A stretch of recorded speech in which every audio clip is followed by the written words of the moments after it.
sell in May and walk away. Is this the actual right thing to be doing coming into May? This is, traditional knowledge coming into the markets here, which typically states, hey, you want to sell in May, walk away until about September or so. Market's going to be quiet during that time. And if we go throughout the history of Bitcoin, is that true? Well, it is true in some instances, but certainly not in all instances. In fact, if we go and analyze every May in Bitcoin's history, 7 out of 14 have led to significant downside. So that is essentially a coin flip. It's a 50-50 right there.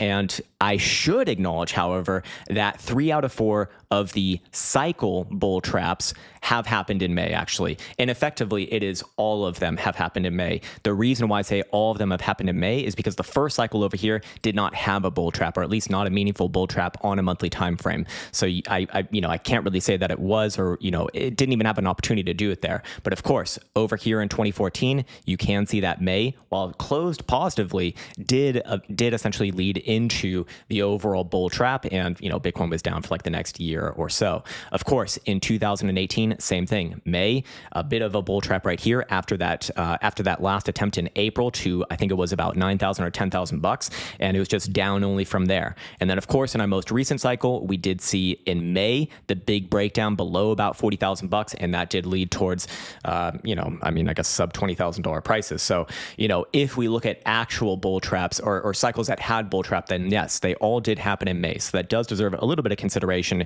but it's not a 100% thing. And like I said, May is just about as likely to lead to long-term price action to the upside as it is to the downside. You can see several instances over here where it actually did lead toward, I don't necessarily say that it was the breakout here, but this was a phenomenal place to be entering into long-term positions, of course. Same thing over here, same thing over here. Even over here on this low, yes, it did test a little bit lower. That's fine. Did not close below. And again, in hindsight, looking a year out from there, that would have been a phenomenal buy. So let's go to the actual statistics over here. I have measured all of the Mays from open to close and found that out of 14 of them, 9 of them did actually close positively. So